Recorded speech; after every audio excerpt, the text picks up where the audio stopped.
अस्सलाम वालेकुम जी। उम्मीद करती हूँ आप सब लोग खैरियत से होंगे और मैं भी बिल्कुल ठीक हूँ।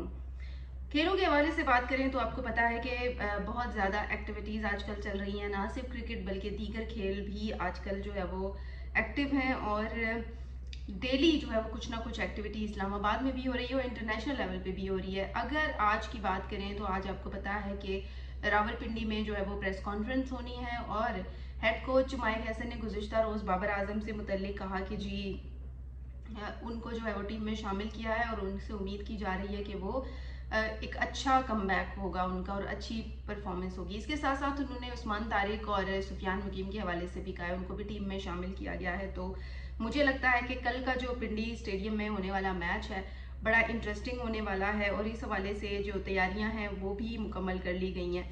इसके अलावा आपको पता है कि कल जो है वो किट पिंक पहनी जाएगी, यानी पिंक डे मनाया जाएगा, पिंक थीम होगा खिलाड़ियों की किट का। और कल जो है वो चूँकि आपको पता है कि जो कैंसर है उसकी आगाही के लिए तमाम इकदाम किए गए हैं और इस हवाले से कल मैच में जो है वो पिंक थीम रखा गया है।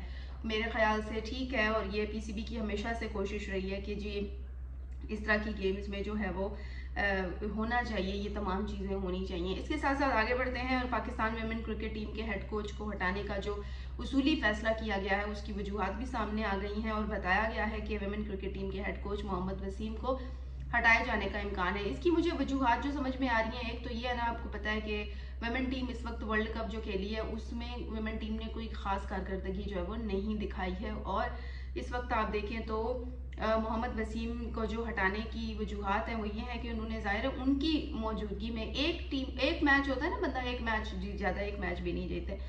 और इसके अलावा अगर देखें तो पाकिस्तानी वेमेन टीम मुसलसल जवाल पजीर रही है। बोर्ड की मुकम्मल सपोर्ट मिलने के बावजूद मोहम्मद वसीम नताइज देने में भी नाकाम रहे, ताहम तमाम तर दावों के बाद वेमेन टीम जो है वो नहीं जीती।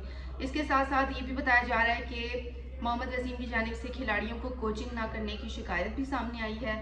वसीम खुद बैटर थे लेकिन वेमेन टीम की बैटिंग कमज़ोर तरीन, ये तो मुझे भी नज़र आई है कि देखिए खुद वो बैटर रहे हैं लेकिन हमारी वेमेन टीम की बॉलिंग फिर कदरे बेहतर है लेकिन बैटिंग का कोई हाल नहीं है। फिर मोहम्मद वसीम हेड कोच होने के साथ साथ पाकिस्तानी वेमेन टीम की सिलेक्शन में भी शामिल रहे और उन्होंने खुद इंतखाबात किए, उसके बावजूद अगर देखें उनके इंतखाब करने के बावजूद टीम का हाल आपके सामने है। इसके अलावा वेमेन टीम बॉलिंग के शोबे में भी जो है वो आपके सामने ही है। अगर देखें हमने देखा भी है ना कि मुसलसल हम तनज़ली में ही जा रहे हैं और इसके साथ साथ टीम की फील्डिंग भी बेहतर नहीं है। होता है कि चले मेंस टीम पर हम तनकीद करते हैं लेकिन कोई ना कोई एक शोबा हमारा बेहतर होता है कि हम कहते हैं नहीं यार बॉलिंग अच्छी थी, बैटिंग नहीं थी अच्छी, बैटिंग अच्छी थी, बॉलिंग नहीं थी अच्छी, पर यहाँ ऐसा बिल्कुल भी नहीं है। इसके अलावा साथ साथ बात करूं तो कौमी टीम ने 7 मैचेस टोटल खेले और एक भी नहीं जीता, ये बड़ी शर्म की बात है। 4 में से उन्होंने शिकस्त का सामना किया है, 3 बारिश की नज़र हो गए हैं और अगर 3 बारिश की नज़र ना होते तो ऑफकोर्स वो भी हम हारे हुए थे। तो ये तमाम चीज़ें चल रही हैं और इस पर अगर मज़ीद बात करें तो देखिए वेमेन टीम को अपनी कारकर्दगी बेहतर करनी होगी, वरना जो है वो मेरा नहीं ख्याल कि मज़ीद जो है वो गुंजाइश होगी कि नरमी बढ़ती जाए। पीएसएल का आपको पता है कि शोर चल रहा है और पीएसएल जो है वो इस वक्त उसकी तैयारियां इसलिए भी ज़ोरों शोर से जारी हैं क्योंकि उमूमन फरवरी के आखिर में या मार्च के शुरू में पीएसएल के मैचेस जो है वो शुरू हो जाते हैं। अब 10 साल मुआहदे की तैयारी आखिरी मराहिल में दाखिल हो गई है और चेयरमैन पीसीबी मोहसिन नकवी ने पीएसएल फ्रेंचाइज के साथ नए मुआहदे जल्द अज जल्द मुकम्मल करने की हदायत भी की है। पीएसएल फ्रेंचाइज के नए 10 साल मुआहदे की तैयारी आखिरी मराहिल में दाखिल हो गई है। अब पीएसएल के चार्टर फर्म के नुमाइंदों ने चेयरमैन पीसीबी से भी मुलाकात की है और मुलाकात में chief executive officer PSL Salman Naseer, CEO Sumair Ahmed शामिल थे।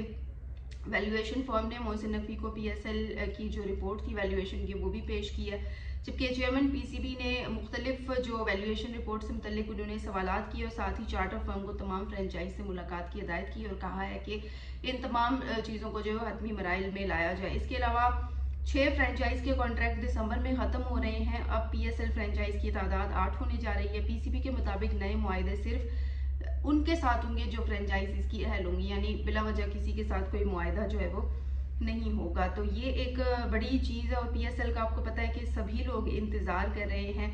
मैं इसलिए ज़रा अपने मोबाइल की तरफ देख रही हूँ कि कोई नई खबर स्पोर्ट्स के हवाले से जो आप लोगों से मैंने शेयर नहीं की वो मैं शेयर कर लूँ। और अब मज़ीद अगर देखें तो बीबीएल भी पाकिस्तानी क्रिकेटर खेलने जा रहे हैं। अच्छा, ये बड़ी इंटरेस्टिंग खबर थी भारत के हवाले से। भारत में ऑस्ट्रेलियन वुमेन क्रिकेटर्स के साथ मोटरसाइकिल सवार ने नाजेबा हरकत की और मुलजिम को गिरफ्तार भी कर लिया गया है। देखिए, ये चीज़ें बड़ी अजीब सी होती हैं। अगर कोई वुमेन जा रही हो, कोई भी हो, तो इस तरह के वाक़यात का होना। अगर मैं इस वाक़े को थोड़ा सा पढ़ लूँ तो ऑस्ट्रेलिया की 2 वुमेन क्रिकेटर जब होटल से कैफेटेरिया के लिए निकली तो मोटरसाइकिल पर सवार अफराद एक शख्स ने एक ऑस्ट्रेलियाई क्रिकेटर को इंतहाई नाजेब तरीके से जो है वो जो भी हरकत की। और मीडिया ने ये बताया कि ऑस्ट्रेलियाई खिलाड़ियों ने इस वाक़े की इत्तला फौरी तौर पर टीम सिक्योरिटी ऑफिसर को दी, जिन्होंने इलाकाई पुलिस से राबिता करके ये मालूमात फराहम की। पुलिस ने बताया है कि ऑस्ट्रेलियाई सिक्योरिटी टीम की शिकायत पर फौरी तौर पर इलाके की सीसीटीवी फुटेजेस निकलवाई गई हैं, जबकि एनी शाहिद ने मोटरसाइकिल वाले का नंबर भी नोट किया था और उस वाले से बता दिया गया। ये तमाम चीज़ें देखिए जब होती है ना, तो फिर मुल्क की रेपुटेशन डाउन होती है। और इंडिया में अगर बात करूँ तो इंडिया में इस तरह की चीज़ें होती ही रहती हैं। सिक्योरिटी नहीं है, जिसकी वजह से जो है वो खासे लोग इनसिक्योर रहते हैं। तो मेरे ख्याल से भारत को इस पर काम करना चाहिए और जो है वो इन तमाम चीज़ों को सॉल्व करने के लिए उन्हें इकदाम करना चाहिए, क्योंकि आपको पता है कि इंटरनेशनल टीमों का तो तांता बंधा ही रहता है। लेकिन अगर इस तरह की चीज़ें होंगी तो फिर माजी में तो जो लोग आए सो आए, मुस्तकबिल में फिर टीमें जो है वो मुल्कों का रुख नहीं करेंगी। तो भारत को अपनी इस चीज़ पर काम करना चाहिए, सिक्योरिटी सख्त करनी चाहिए, लोगों की ग्रूमिंग करनी चाहिए, या फिर खिलाड़ियों को जिस इलाके में जाने की एक्सेस है वहाँ पर इतनी शदीद सिक्योरिटी करें कि आम लोगों तक उनकी रसाई ना हो। और लोगों को भी थोड़ा अवेयर होना चाहिए, सोचना चाहिए कि भाई एक फ़ीमेल जा रही है तो उनके साथ बिहेव कैसा करना है।